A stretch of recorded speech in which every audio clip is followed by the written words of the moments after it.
Estamos en nuestro capítulo especial de verano de Jovencracia, nuestro 11º capítulo que hemos transmitido por Liberty TV, acá en el Club Liberty. Esta vez estamos con algunos de nuestros panelistas de siempre, como Matías Espinosa, su amigo libertario. También tenemos, haciéndole honor al nombre, como algunos son ya pasaditos de los 30 años, tenemos un invitado joven, que es Sebastián Arato, de 19 años, liberal, de hecho de la Católica. A mi izquierda tengo a Juan José, no tan joven, pero le pone la parte de la democracia. Y también un nuevo invitado, Camilo Vega, un anarco primitivista, se definía tras cámara. Hoy día vamos a hablar dos temas. Vamos a tocar desde una primera óptica, como siempre, debates más filosófico-políticos. Hubo una especie de discusión de columnas en la revista Capital, El Mostrador, que tocaban el tema un poco cada vez más desarrollados, que es Hayek versus Rawls, liberalismo libertario o liberalismo igualitario. Entonces vamos a ir tocando esa temática en el primer bloque del programa, y en el segundo vamos a tocar una temática de actualidad política como siempre. Así que vamos a partir esta vez por JJ. Tú que hiciste las tareas y leíste las columnas, ¿cuáles fueron tus primeras impresiones del debate y un poco dónde creéis que se desarrolla dónde se entrecruza toda esta temática a nivel político? Bueno, para contextualizar eso, hay un debate en el liberalismo si es que hay que ser más igualitario, ocupo el término hay que ser, porque en esos términos hablan los que hablan, si es que hay que ser más hayekiano. Y bueno, hay tres columnas que están en boga. Una, la que partió todo esto, es la de Cristóbal Belolio, que su título es Mucho Hayek, poco Rawls. Voy a subrayar el nombre de su columna. Una respuesta de nuestro amigo aquí al lado que dice lo contrario, dice mucho Rawls, poco Hayek. Y una tercera de Axel Kaiser, que habla sobre la caricatura de cómo ningún crítico lee a los liberales. Yo creo que estoy con Axel, pero lo extendería a qué poco los liberales leemos de todo en realidad. Entonces mi título de una columna, si yo tuviera que escribir una, sería poco Rawls, poco Hayek. Es decir, no hace falta leer más a Rawls, más a Hayek, más a Marx, más a Aristóteles. Nunca es poco. Ya que alguien diga es mucho de algo, quiere decir que de alguna manera o le teme a ese autor o está intentando censurar el debate. Entonces, ya me parece un poco sorprendente que Cristóbal Belolio, que es un tipo que en general parece ser más o menos tolerante, aspire a que haya algún tipo de autor que se deje de leer o que se lea menos. Entonces, mi invitación, si tuviera que poner el título a lo que nos falta, y más sorprendente es aún que venga del mundo liberal, que en teoría debería ser el que menos caiga en las luchas de malos entendidos clásicos de los fanáticos, digamos. Y ni siquiera estamos en una lucha de fanatismo contra otros pensamientos, es dentro del mismo liberalismo. Entonces me parece todo muy vergonzoso lo que pasó esta semana. Sebastián Arato, ¿mucho Rawls o mucho Hayek? Yo concuerdo mucho con JJ, pero también dándole un poco de la perspectiva histórica. Esto no es algo de hoy en día, porque si nos vemos un poco desde atrás, podemos ver que incluso en el Quijote sale la palabra liberal y significa algo muy distinto a lo que significó en 1680 con los Levelers en Reino Unido, con Stuart Mill, con John Locke, y mucho más allá después Hayek, Mises.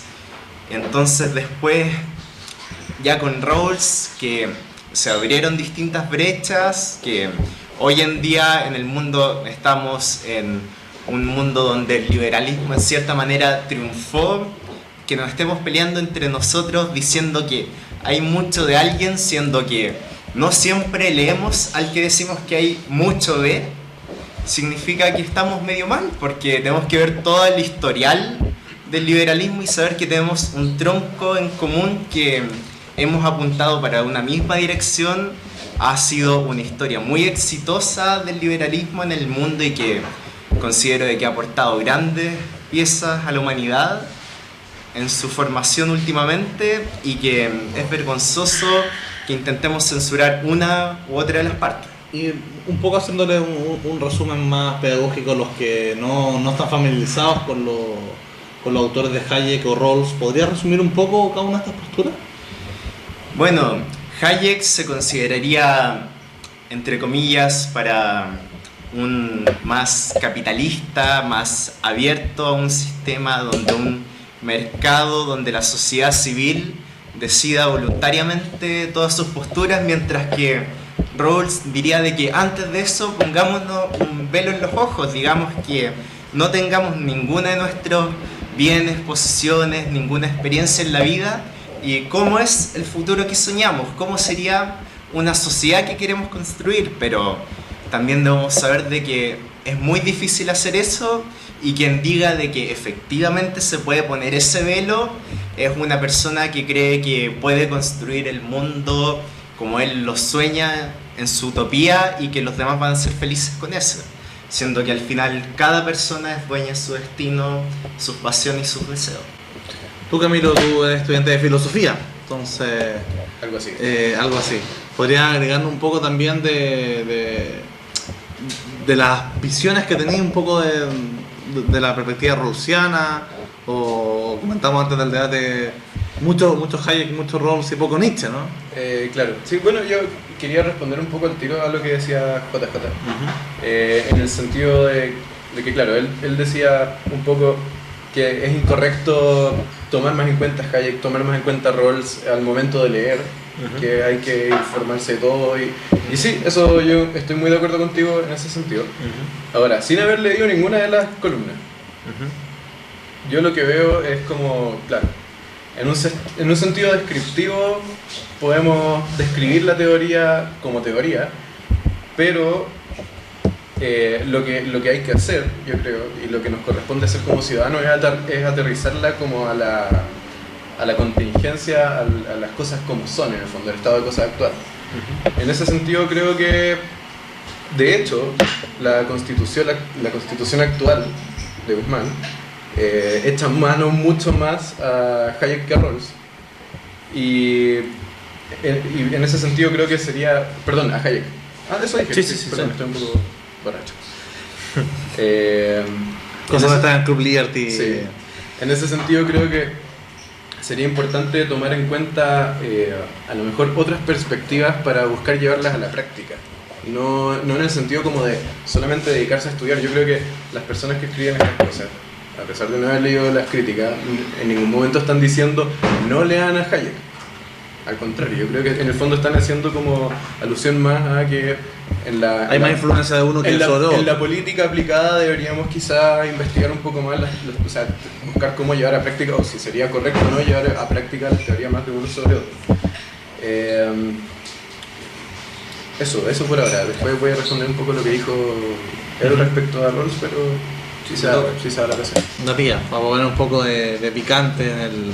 No, yo tengo una visión un poco distinta. Yo creo que la discusión no es tan filosófica, porque las diferencias entre la visión de Hayek del liberalismo y de Rawls han sido evidentes siempre. El punto es que yo creo que, sin pensar que es más una estrategia, o sea, es un accidente de las circunstancias, pero dado el porte que está agarrando el liberalismo en Chile, o sea, la relevancia del discurso público, etc., era inevitable que se diera esta discusión a nivel de ya, pero ¿cómo nos vamos a definir como bloque liberal?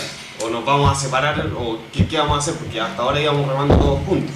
Entonces, ahora que estamos dando la pelea de verdad, ¿cuál va a ser el concepto de sociedad liberal que vamos a defender? Un poco diciendo, yendo por lo que iba Camilo, que o nos casamos con Rawls o nos casamos con Hayek, porque si uno se va al detalle, al final ambas posturas son irreconciliables. O sea, uno no puede defender la teoría de justicia de Rawls, por ejemplo, desde el punto de vista del orden espontáneo de Hayek, porque no topan hasta las premisas.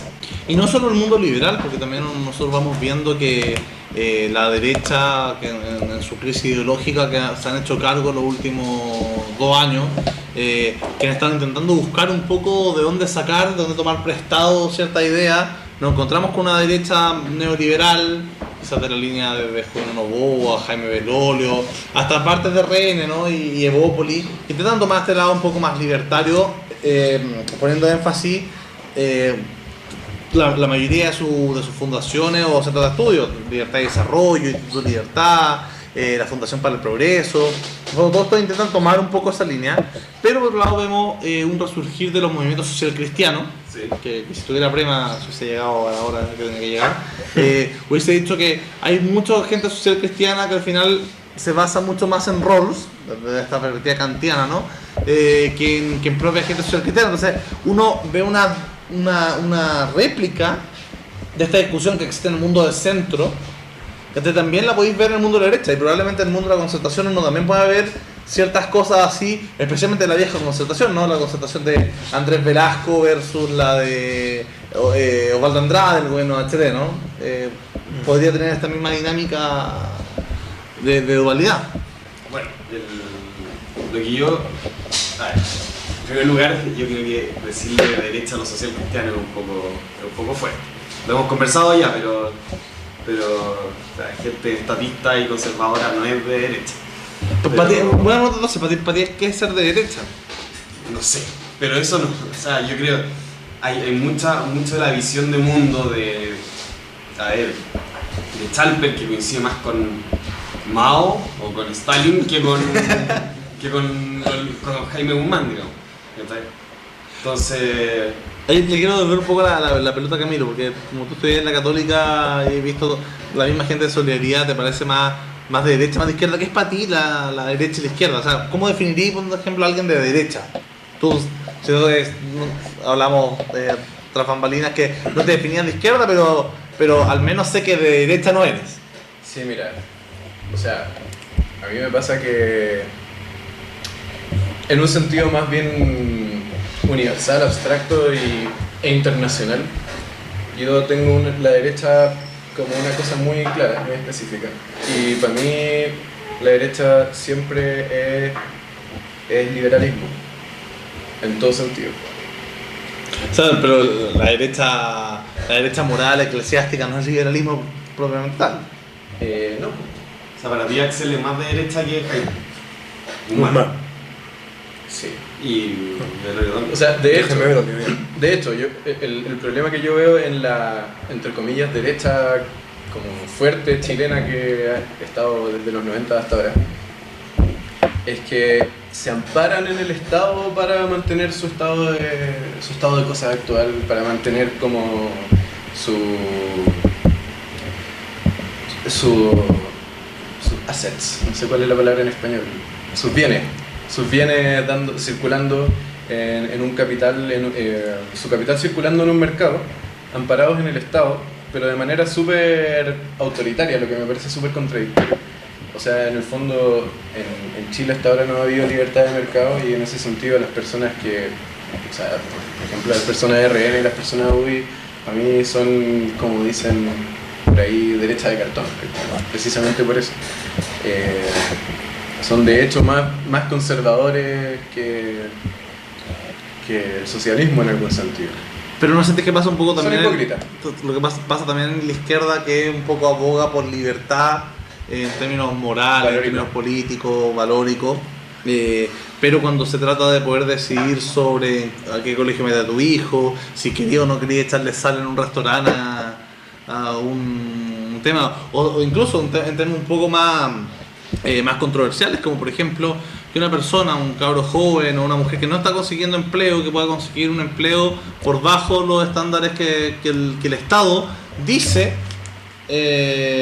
porque al final si tenemos un empleador y un empleado, hasta que logran transar y llegar a un acuerdo por hora o por temática, puede llegar a un tercero llamado Estado que no está involucrado en ningún sentido, y dice, es que su acuerdo no me parece y no voy a dejar a ti que lo contrate, a ti no te voy a dejar trabajar. Entonces, al final igual una violación de ciertas libertades, sé que es un tema controversial, poner argumentos liberales en contra, pero Libertades de...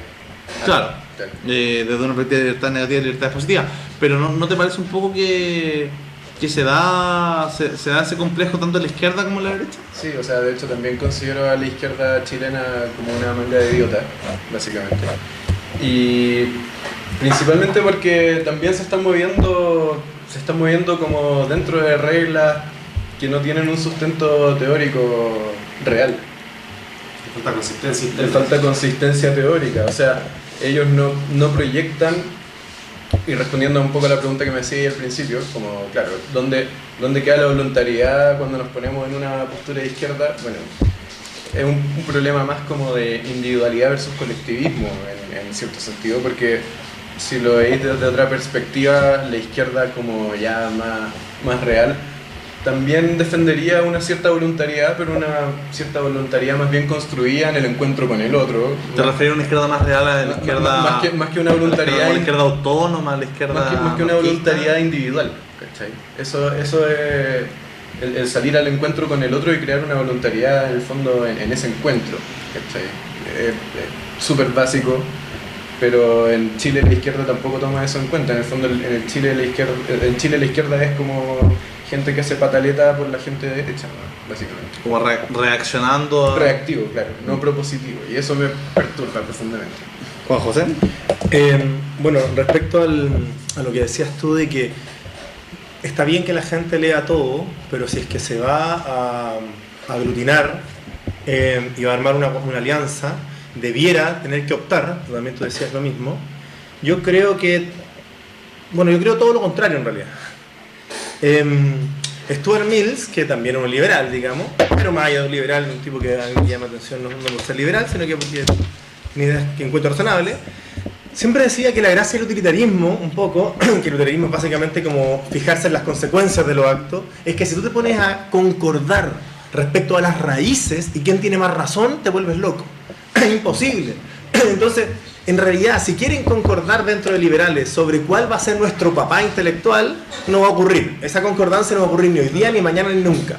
Entonces, mucho más práctico es bajar, un poco lo decías tú, bajar a lo que queremos en la práctica. Y probablemente un hayekiano, un rawlsiano, hasta un jesuita va a querer cosas más o menos parecidas. Por ejemplo, hay una cosa interesante. Hay que ver por qué se discrepa cuando se discrepa. Yo creo que hay varias razones para discrepar. A veces, por dogmatismo y porque la gente se junta mucho con su gente, hay una cobardía a concordar. Porque hay gente que tiene cobardía a discrepar, pero hay una cobardía a concordar. Porque los tipos del lado te dicen, no, eres blando, lo que sea. Entonces, para parecer valiente, ¿sí?, estáis siendo cobarde. Es muy interesante eso. Bueno, la segunda razón posible es por marketing. ¿Sí? O sea, digamos, te conviene discrepar porque así, razones marqueteras políticas. Y la tercera es un poquito como que realmente si hay un dogmático. No sé si sea el caso, pueden ser cualquiera de los tres. Y yendo a la bajada, a intentar llegar a mínimos comunes, el liberal en general cree en una democracia liberal. Es una democracia que respeta los derechos fundamentales. Eso lo cree Rawls, lo cree Hayek. Esa discrepancia no es necesaria, la primera discrepancia es necesaria. Ambos creen en la libertad cultural. Tanto los liberales clásicos, no hay nadie que esté en contra de las libertades culturales, incluso son bastante abiertos en temas homosexuales, etcétera, no pasa nada, digamos. Y la tercera, respecto a la igualdad de oportunidades, lo que no le gusta al mundo hayekiano es la palabra derechos sociales. Pero todos los hayekianos que yo he leído, incluyendo lo poco que he leído de Hayek, porque yo asumo que he leído mucho menos de lo que debería leer, asume que si es necesario apoyar a los que menos tienen, justamente por afán de que haya menos injusticia, está perfecto, solo que no les gusta que se llamen derechos sociales porque ellos consideran que no son derechos. ¿Qué importa? Que realmente da lo mismo. O sea, en la práctica todos queremos que haya democracia, que haya libertad cultural, que haya libre mercado y que haya lo más cercano a una igualdad de oportunidades, cosa que en su esplendor no es posible. Entonces en la práctica no parece difícil concordar. Entonces todas esas discrepancias me parecen un poco sospechosas. Disculpa, ¿puedo interrumpir? Por favor. Para preguntarte en qué vas a sostener la imposibilidad de algo así como... Yo puedo imaginarme algo, pero quiero escuchar tu argumento Dale. para sostener la imposibilidad de igualdad de oportunidades. Lo encuentro delicado porque, por ejemplo, tenemos colegios iguales, con la misma calidad, pero por alguna extraña razón este cabro tiene algunos pitutos, no tiene dinero, supongamos, que logramos que incluso no tenga dineros diferentes. Pero este cabro tiene unos pitutos en Italia y se va a Italia a vivir un par de años. Eso le da una apertura mental que yo, no pude tener. Entonces, yo tendría que un poco impedirle que él salga del país, por ejemplo, porque al viajar puede agarrar un tipo de experiencia que lo ponga sobre mí. Entonces me cuesta un poco evitar eso. Bueno, lo puedo evitar seguro si cierro la frontera y me aseguro de investigar a las personas. Pero eso en el fondo respondiendo un poco como a la teoría de justicia de Rawls. Claro, pero Rawls tampoco piensa eso. Rawls realmente no cree, entonces responderle eso a Rawls sería una tontera, Por eso ni siquiera Rawls plantea. Si él mismo lo dice, Rawls dice una igualdad de oportunidad lo más posible. Entonces, todo esto me parece bien ridículo en realidad, porque es Rawls contra Hayek, no es Marx contra... En el fondo es imposible e innecesario y absurdo buscar una igualdad de oportunidades absurda. Total, claro. Pero la más posible, obvio, yo encantado, yo creo que la mayoría de los hayekianos es posible. Tú quizás menos. Ahora, le quería responder algo que dijiste antes, que es la discusión. Yo creo que sí una discusión dogmática. O sea, piense que los que discuten no les importa, no están hablando de políticas públicas, están hablando de las bases filosóficas del liberalismo. Entonces, al final es una discusión dogmática. ¿Por qué se da hoy día? Por lo que decía antes, probablemente porque ya es más evidente las diferencias internas del liberalismo y hay discusión. Pero es definitivamente una pelea dogmática. Sobre lo de la igualdad de oportunidades, bueno, para eso tenemos para hablar papado, pero este es el capítulo para hablarlo, dale. ¿Sí? Sí, claro. Gracias por darme permiso. Rolls, digamos, ¿cuándo no? Que no podemos meter un pimponeo de tema. No, pueden hablar todos, digamos. Y que el punto es que y ahí va lo del orden espontáneo de Hayek, porque es tan importante el concepto, que en el fondo cualquier desvío que hagáis, por cualquier motivo, puede ser súper linda la intención de la igualdad de oportunidades, pero vaya a terminar perjudicando a la sociedad como conjunto, o sea, tomando a John Stuart Mill desde el punto de vista utilitarista, por lo menos, ¿sabes? Se puede defender de otros lados también, pero desde el utilitarismo la igualdad de oportunidades es perjudicial, porque como tú decías, para lograr cierto nivel de igualdad tú tenés que neutralizar las ventajas que tienen algunos sobre otros, no solamente acercar a los que están abajo, porque, digamos, ¿cómo lográis pagarle una educación de calidad a todo el país? Bueno, quitando impuestos a los que producen. Bien corto, ¿por qué era un error? Porque igualdad de oportunidades no quiere decir igualdad de condiciones. En el fondo es que... no, claro. Es que la defensa de Hayek de igualdad de oportunidades. Ese argumento sería posible si estuviéramos hablando de igualdad de condiciones, pero no es solo igualdad de condiciones. Claro, igualdad de oportunidades. Pero un poco por la línea que lleva JJ, la interpretación del término. Sí, yo estoy de acuerdo. Yo creo que el hecho de que nadie te pueda prohibir acceder a algo, ¿cachai? Esa igualdad ante la ley, ¿cachai? Que defiende en el fondo Hayek, que es pero por ejemplo la ley justa. ¿Cómo define Hayek la ley justa? Que es aquella que no se sabe quién va a beneficiar ni el velo de ignorancia. Que en el fondo es lo mismo. No, Hayek. Pero ambos dicen más o menos lo mismo. Sí, que el principio de imparcialidad claro, en ambos, digamos. Claro. Y en el fondo, claro, igualdad de poder movernos en la sociedad, ¿cachai? De que nadie te discrimine, o sea, de que nadie te perjudique directamente, ya sea el Estado, ya sea el individuo. De acuerdo. ¿Tú estarías en contra entonces o sea, estás en contra de lo que se hace en Chile de esa focalización de los recursos, de intentar que la gente que no tenga recursos tenga educación? ¿Estás en contra? Ya. Bueno, ya. ¿Te parece antiliberal? De hecho, no solamente estoy en contra por motivos filosóficos, sino que en la práctica es evidente el problema. Este cálculo nosotros lo hemos conversado, que yo en el 2013 creo que fue con el presupuesto, nos agarran los ministerios sociales y los ministerios que son chayas, o sea, Ministerio de Bienes Nacionales, Ministerio de Cultura, así que no. Ok, hacen pega, pero al final no cambian la realidad país, no sacan a nadie de la pobreza, etc. Tú agarras el presupuesto de esos ministerios, te quedan 18 millones de personas en 12 meses y tenéis 200 lucas por chileno en el país. El Estado no da servicios por esa cantidad de plata. Está en contra de cómo se hace. Claro. No del principio. Flat tax, recortamos la plata per cápita, que sea neutral a tu nivel de ingresos. Entonces, no distorsionáis las decisiones que tomáis. Bachelet con los bonos. Aseguráis un cierto nivel de vida a la gente. La Bachelet con los bonos. Entonces estamos de acuerdo. Bachelet con los bonos es desordenado y no sistemático. Y los promete cuando le conviene. Pues no, que esto sea una política así establecida. No vamos a poner servicios, vamos a... Para cerrar el primer bloque, Sebastián.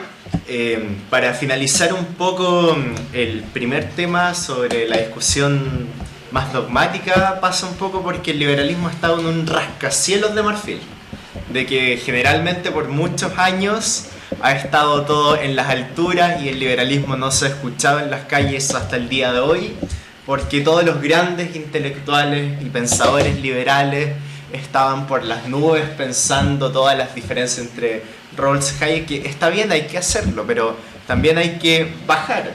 Y encuentro que con eso esta discusión sobre la igualdad de oportunidades es bastante conveniente porque, por ejemplo, con la misma educación, la educación pública ha demostrado ser ineficiente durante toda la historia de los últimos, no sé, 30 años en Chile.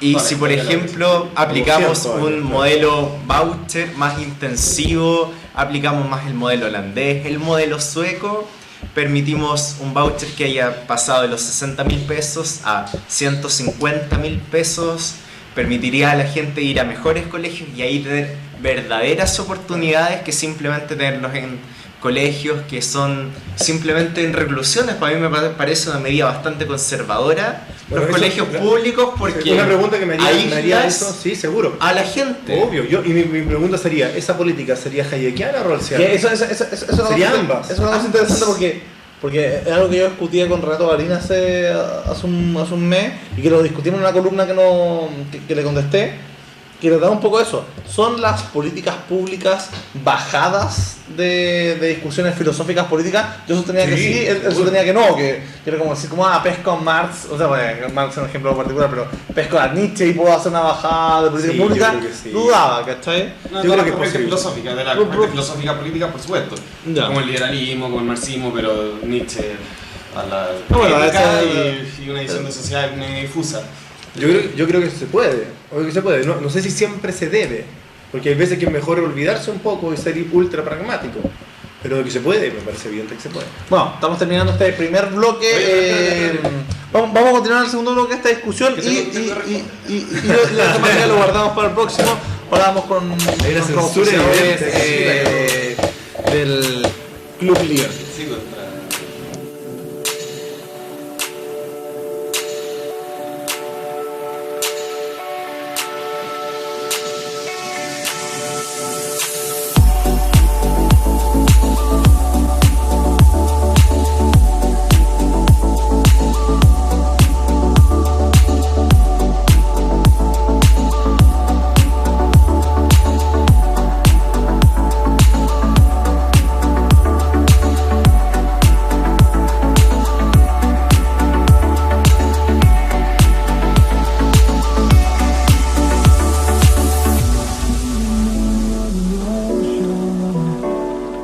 Memories die out too hard. But we were drowned in the mountains, just to find the loudest tears. We set down by the fire, knowing we could aim higher, but we didn't know that yet. So if you want something to hold on to, gotta find. Bueno, volvemos con este segundo bloque de Jovencracia. Recuerden este especial de verano. Ahora vamos a tocar temas de actualidad. Actualidad política, porque los veranos igual siempre pasan cosas, siempre están pasando cosas. Hace poco se lanzó la coalición Sentido Futuro, la tercera coalición más importante que ha tenido Chile desde la vuelta a la democracia. Quizás compitiéndole al Juntos Podemos Más. Entonces, suena interesante. Amplitud, el ciudadano de Andrés Velasco y Red Liberal fundando una nueva coalición que quizás siga agrandando cada vez más. La EC en conflictos con el PC, conflictos que podrían marcar el fin de la nueva mayoría como la conocemos, y los liderazgos presidenciales cada vez más asomándose fuertemente. Tenemos desde alguna perspectiva a Ricardo Lagos y a Sebastián Piñera en las pole position de cada coalición más importante. Eso nos habla mucho de la renovación política. ¿Qué está pasando? Que dos expresidentes son las cartas más posibles a ser candidatos. Pero al mismo tiempo, los políticos mejor evaluados son Giorgio Jackson y Boric, que son los dos diputados más jóvenes, de 26-27 años, del Congreso. Hay una dualidad muy fuerte en todos estos sentidos. Recordemos también que esta semana se viene el juicio de Compañón. Podría terminar incluso reclusa. Podría ser un tema que marcaría un antes y un después con respecto al tema de la corrupción. Es muy probable que las campañas municipales de este año 2016 estén marcadas por las figuras presidenciales que le estén acompañando, y estas figuras presidenciales van a estar acompañadas por en qué medida están involucradas más o en menor sentido con los casos de corrupción que han invadido nuestra política nacional estos últimos 365 días y más. Así que bueno, vamos a partir ahora por Sebastián Arato. Dinos, ¿cuál es tu visión un poco de lo que se viene para estas municipales? Tú sonaste incluso como candidato concejal también, uno probablemente hubiese sido de los candidatos más jóvenes si te hubiese tirado. Pero, ¿cuál es tu visión de lo que se viene en las municipales, los liderazgos presidenciales y tú siendo parte de esta coalición Sentido Futuro, esta nueva coalición? Lo que se ha visto últimamente es que se ha disasociado la política con la sociedad civil. Vemos que los presidentes que ya fueron, que no tienen un sello de liderazgo tan fuerte como las nuevas promesas como Boric o Jackson en temas de aprobación, son los que están a punto de liderar el Ejecutivo, y vemos que no hay un recambio. Siguen las mismas personas de siempre, vemos los viejos nombres yendo de nuevo, y esta promesa de las nuevas leyes de partidos políticos vemos que se aplazó y que muchos van a ir a la reelección y que caras nuevas no vamos a ver mucho en este periodo. Entonces ahí hay un problema serio que enfrenta la política, y que pese a que se legisló últimamente distintas leyes sobre partidos políticos, financiamientos, ha sido todo a último momento, siempre con la ceguera política, siendo que están todos en su pequeño mundillo luchando por las cuotas de poder, y la ciudadanía dice como queremos algo distinto, pero a la vez algo que nos dé confianza. También hay cierto temor sobre qué puede llegar, y en eso es difícil. Vamos a ver hoy candidatos municipales en la nueva mayoría que con quién se van a sacar las fotos, con la presidenta, con todos estos casos, con Natalia Compañón posiblemente presa. Lo vamos a ver con Lagos, lo vamos a ver con Burgos, con Isabel Allende. Vamos a tener una nueva mayoría que el fin del periodo de la presidenta va a ser el fin de su historia.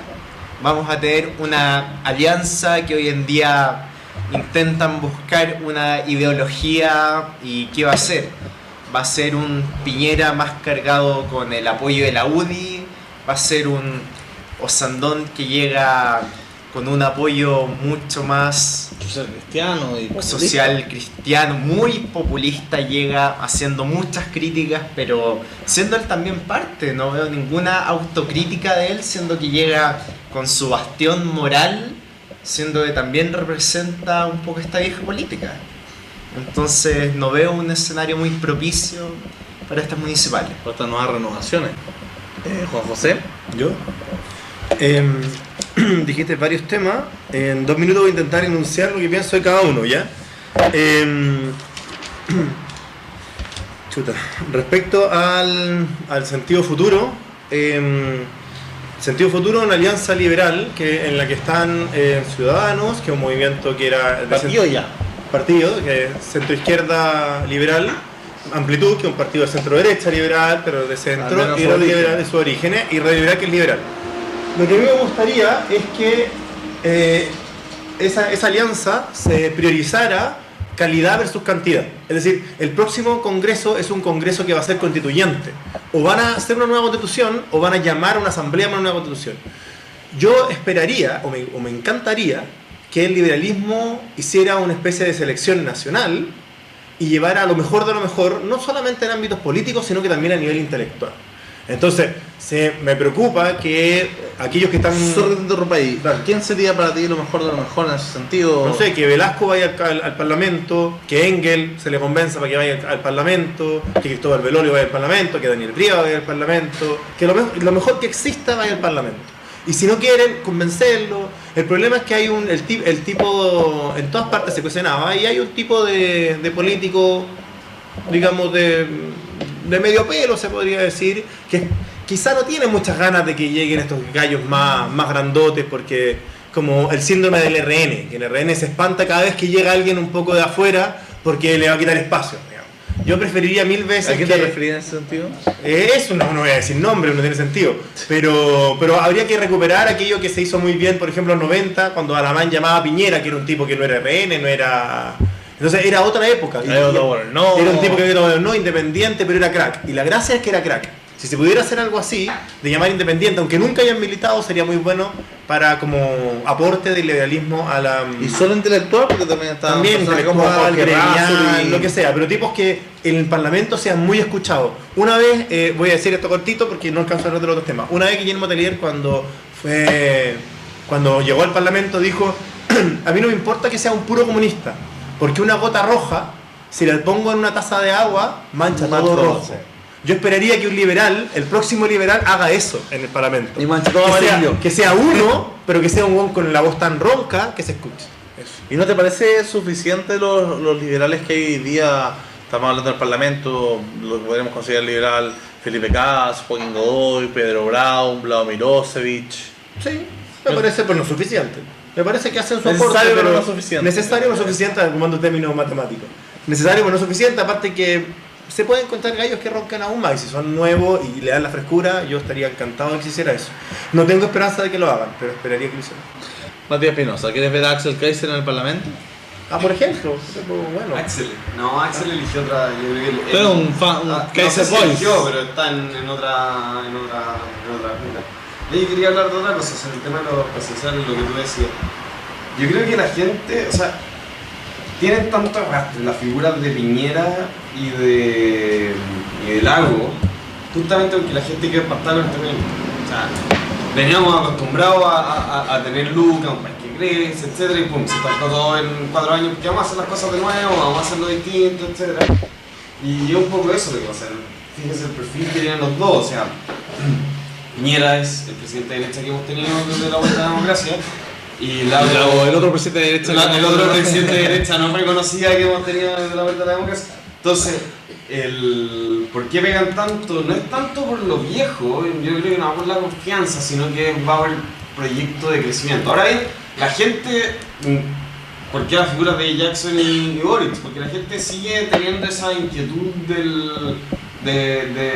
la superación de la pobreza, y todas esas cosas que la identifican más con la izquierda.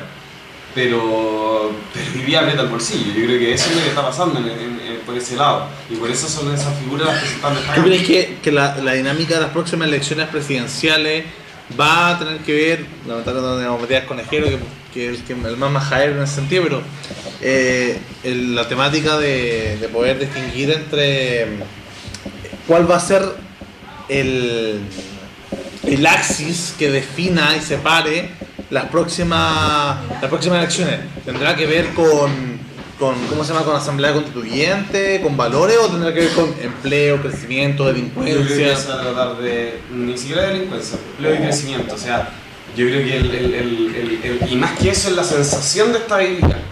Yo creo que eso es lo que está pegando más en la calle, y por eso es que tenemos a estos dos. No es, o sea, parte del crecimiento, pero también está el tema de qué carajo está pasando con el Estado de Chile, qué está pasando, ¿sabe? Que nadie sabe lo que va a hacer en 5 años más. Y la gente reacciona a eso. No sé si será bueno o malo, no tengo muy clara mi visión del tema. Pero al final van a terminar peleando por quién es el que da más confianza sobre el futuro del país.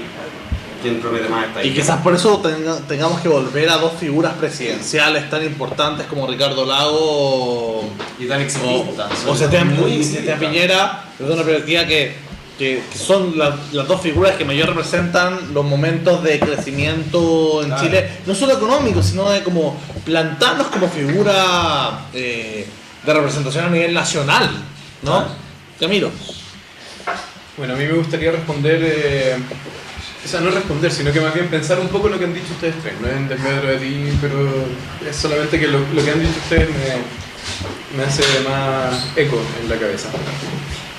Como tú bien dices, hay dos expresidentes que son las mejores caras para ser nuevos candidatos, lo que parecía ser contraintuitivo, dado que... Con la necesidad de renovación que tenemos, ¿no? Dado con lo que él dice, que claro, la gente en general se nota, obviamente, que está acusando a estas personas, ya sean de izquierda o de derecha, o como yo diría, pseudo izquierda, pseudo derecha, en el fondo no haber hecho bien su trabajo. Sin embargo, aparentemente son los mejores candidatos. Y curiosamente, en un año tan marcado por el tema de la corrupción, son dos presidentes que son precisamente los más limpios. Claro. O sea, tenemos Lagos, que fue quizás el primero que vio la marejada, un poco más mayor que todo el resto, lo vio en las noticias, ¿no? Que fue el primero que recibió la marejada de tema de corrupción, y Piñera, que es un tipo que que es un pillo al final. Si la gente no votó por Piñera por ser un tipo bueno y sano, Gran sino que paradoja, gran paradoja. Bueno, siguiendo con lo que estaba diciendo, el Seba dijo que eso era un problema de la política. Yo no creo que eso sea un problema de la política. Eso es un problema de la ciudadanía. ¿Cachai? Por algo que yo llamaría en primera instancia, y que aparentemente puede ser así, cobardía ciudadana. Cobardía en el fondo a rebelarse ante estas caras tradicionales que han estado siempre, ¿ya? Sin embargo, yo lo puedo entender. Ahora también tocaron el tema de la corrupción, que tiene mucho que ver con esto. También el SEBA lo planteó como algo de ahora, algo que se está dando ahora. Es algo que viene hace mucho tiempo. No, bueno, pero Digamos reventando ahora. Ese es el punto. Yo creo que no es Ahora, algo de ahora, es algo... Solo un tema, decir que salimos al segundo país menos eso corrupto decía yo. de, ¿cómo se llama?, de Latinoamérica. Nos mantuvimos en el mismo ranking, porque antes siempre estuvimos empatados, un poquito más abajo que Uruguay, pero en el fondo, a pesar de todo el tema, y de hecho cuando uno conversa con un amigo argentino se dice como, pero luego, si lo que a ustedes les pasa no sale ni en los diarios en nuestro país. O sea, como chileno, Está perfecto. Lagos decía lo mismo. Lagos decía que no entendían la corrupción cuando le explicaba. Esos estudios son muy selectivos y, o sea, y depende mucho en cuáles factores tú tomes en cuenta. Pero por favor, déjame seguir con la respuesta. El problema es que aquí la corrupción no es solamente, o sea, no estamos hablando de corrupción a nivel como de los pacos que están en la calle o de las personas que están en el medio, sino que las grandes cabezas son corruptas, ¿no es cierto? Y eso es algo que no es algo de ahora, eso es algo que ha estado siempre ahí. La única diferencia es que ahora es mucho más fácil verla. Por el tema de las telecomunicaciones, por el tema de las redes sociales. Yo creo que esa es la lógica. Yo creo que Chile nunca ha sido un país menos corrupto que hoy, justamente porque todo el mundo está muy atento, ¿sabes? Se perdona menos. Yo creo que hace 30, 40, 50 años en Chile la plata del Estado se la robaban, pero por todos lados hoy día cuesta. Y cuando lo hacen se nota y Cuesta la gente lo acusa. pero Pero creo que también no es un buen síntoma, no es un buen síntoma que hoy día podamos ver que en el fondo se está perdiendo plata, y como decir, oye, las instituciones funcionan tan bien, la prensa, la ciudadanía, las redes sociales, funcionan tan bien, y podemos ver al final que cuando hay casos de corrupción la cosa sale a la luz y no se guarda como podría haber sido antes. Pero quiero decir un pequeño detalle. Yo creo que el chileno en general es purista con el tema. Dos casos, el Cóndor Roja y San Paoli. Dos tipos que le dieron todo a este país a nivel futbolístico, todo. En Argentina, no, San Paoli y el Cóndor Roja fueron crack. En Argentina, bueno, ¿qué importa? Loco, un Condor ¿qué importa? Y en Chile, ambos se tuvieron que ir del país.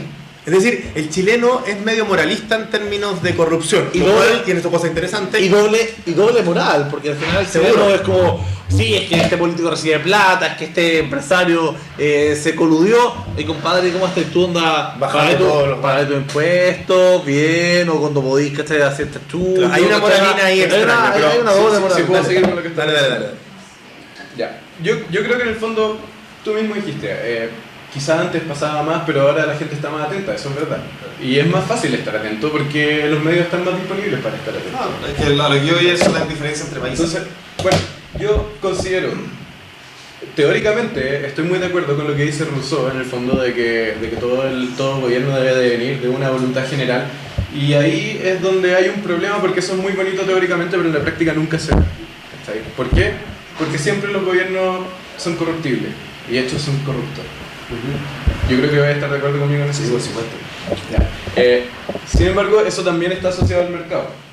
Ahora tú dijiste algo muy particular, que es que la gente no quiere cambiar de rostro porque las nuevas propuestas le están apretando el bolsillo. Yo no estoy de acuerdo con eso. Porque la gran mayoría de las personas que de hecho quieren cambio, o sea, el pueblo, por decirlo de alguna manera, Esa atracción real. La gente no tiene bolsillo que apretarle. O sea, viven de crédito, viven endeudados. O sea, no me voy a ir. Ya, pero con la deuda también es crédito. Con un Pero 5 piensa- o 6% de desempleo la gente tiene bolsillo. Que ¿Cómo lo este manejan? año Es otro tema, pero- aumentaron las deudas. Este año, claro, el país creció un 2%, creció y no nos fuimos en recesión, el desempleo se ha mantenido hasta por ahí, pero ¿a costa de qué? A costa de que el bolsillo del ciudadano promedio de la calle haya aumentado un 20% la deuda. Y eso se va a Quisiera- poder mantener por Bueno, 3 años más. pero para cerrar la idea, por favor, que me han interrumpido. Entonces, pero ya hay como 10 minutos. Ya, Buena mezcla, No ¿no? voy a hablar con ustedes, Es una mezcla, dale, dale. Chúpenle la callampa. censuren eso. No, que censuren, está bien. No, bromas, toca el vale.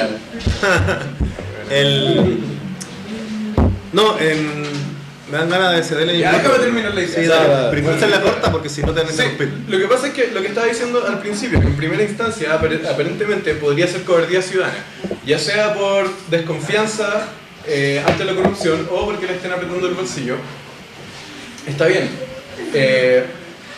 Puede ser cobardía ciudadana, pero yo creo que lo que la gente tiene que hacer es transformar eso en una especie de desconfianza activa. Seguir cuestionando y seguir escogiendo a otras personas, porque el statu quo no va a cambiar mientras eso no cambie, ¿cachai? O sea, las otras personas yo creo que también tienen la potencialidad de ser corruptas.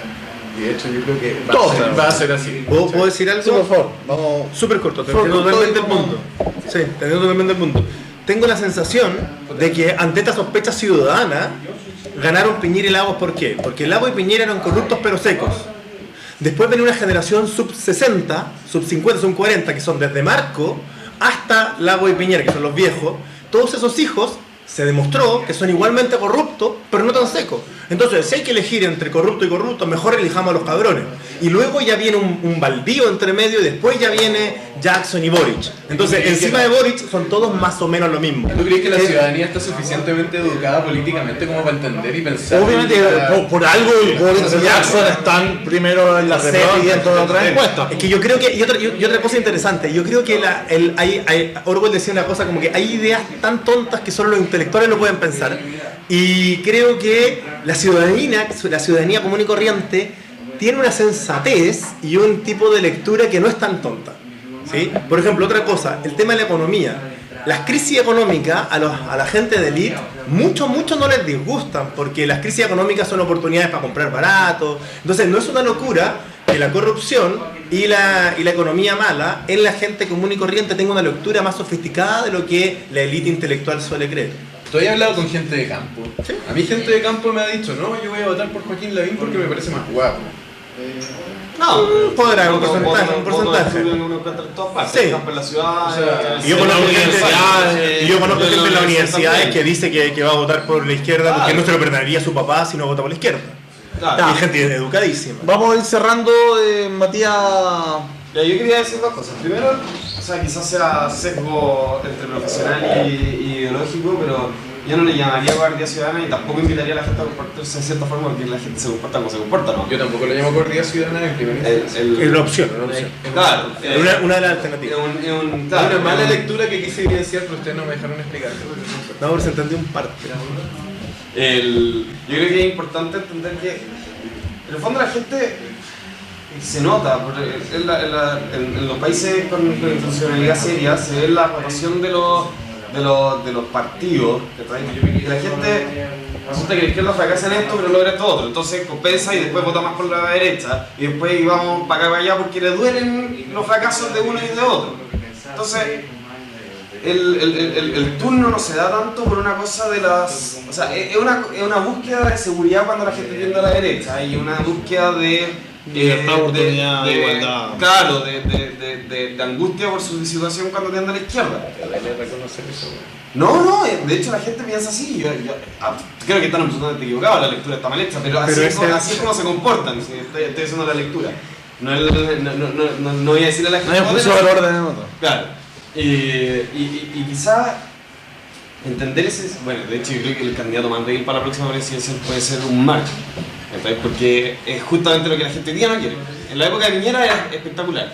Y antes de Piñera también. Pero hoy día yo creo que el posicionamiento de Lago y de Piñera habla pésimo de la tendencia del cambio. Entonces hay que ver que el pulso del votante va por un equilibrio, así una búsqueda de compensación en la siguiente elección por lo que estamos sufriendo ahora, sea lo que sea, cambia de lado a lado, pero esa es la lectura que hay que hacer. El joven Padawan, un minuto para cerrar. Creo que estas elecciones van a marcar un retorno a la senda antigua de Chile, un periodo pre-Bachelet 2.0, donde ya sabemos de que las retroexcavadoras no funcionan. ¿Una nueva concertación? A una nueva concertación si es que sale Lagos, y si sale Piñera, yo creo que va a ser un Piñera mucho más cargado a la UDI que lo fue anteriormente. ¿En términos morales o en términos Términos morales.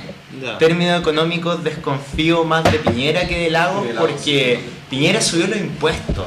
Eso yo encuentro que fue un gobierno de ser. Pero si Bachelet en su primera etapa... De hecho, fue tan izquierdista el gobierno de Piñera que Bachelet, que era de izquierda, era extrema izquierda para compensarle.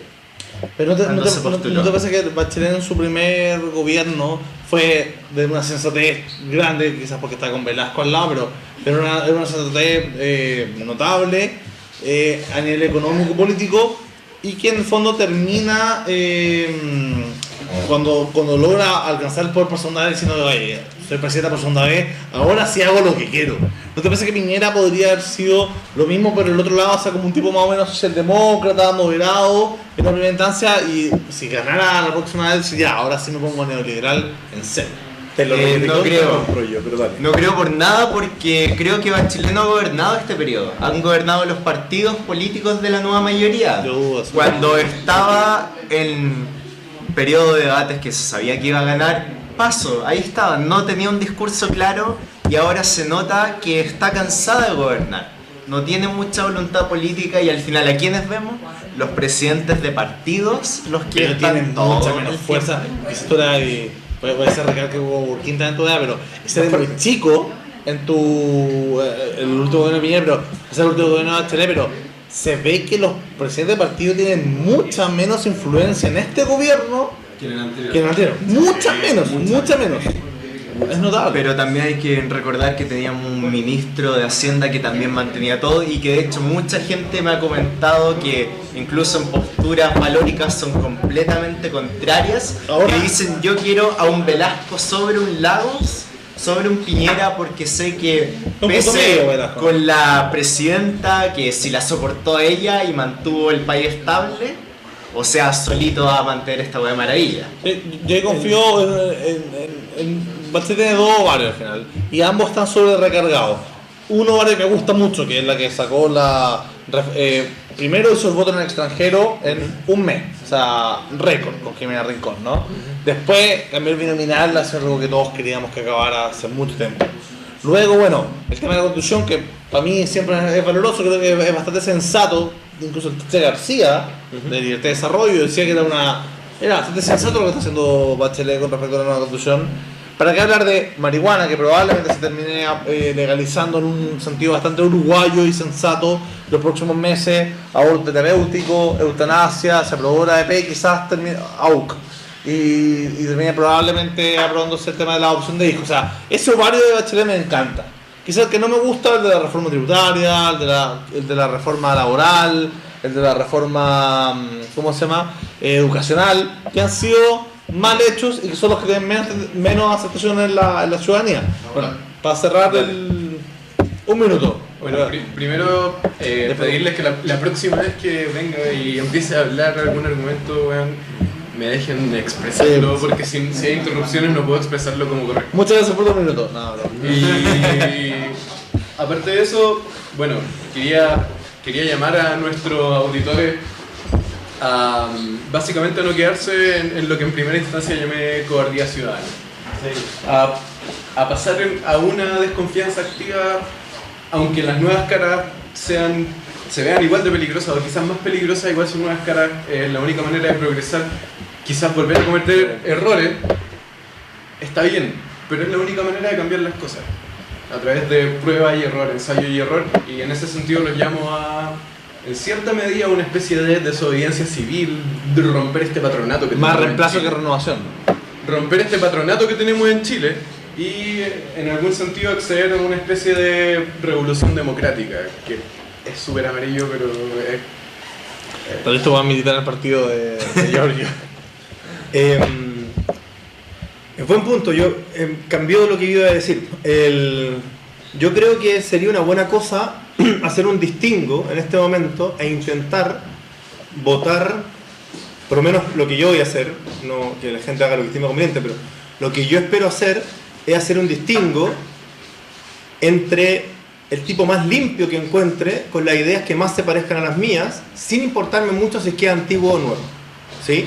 O sea, el caso París y el caso Marco muestra que en todas las edades se cuece nava, en teoría el poder corrompe, pero las ganas también corrompen, las ganas de venir nuevo, de decir, oye, estos gallos robaron toda la vida, bueno, un poquito que robé yo, digamos, Kirchner, digamos, en Argentina, que dijo, bueno, yo vengo recién llegando, tengo que compensar, y se lo robó hasta el hartazgo. Entonces, yo intentaría hacer un distingo, intentar ganar fijo, porque cuando todos son corruptos, gana el más corrupto. Entonces, identificar políticos antiguos, nuevos, no tan nuevos, que sean limpios, y lo que yo al menos quiero hacer es intentar votar por las ideas que más se me asemejen en la persona más limpia que encuentre, sin importarme mucho la edad que tengan. Me parece eso no demasiado interesante. Varias posturas, como siempre, acá en Club Liberty, estamos en Liberty TV y en nuestro programa Jovencracia en su especial, o sus especiales, porque no, de verano. Así que bueno, el debate continúa, síganos siempre en las redes sociales, venga acá a tomar un buen whisky, como estamos tomando ahora con mi amigo de la izquierda, Camilo. Nos despedimos de este 11º programa de Jovencracia. Una respuesta.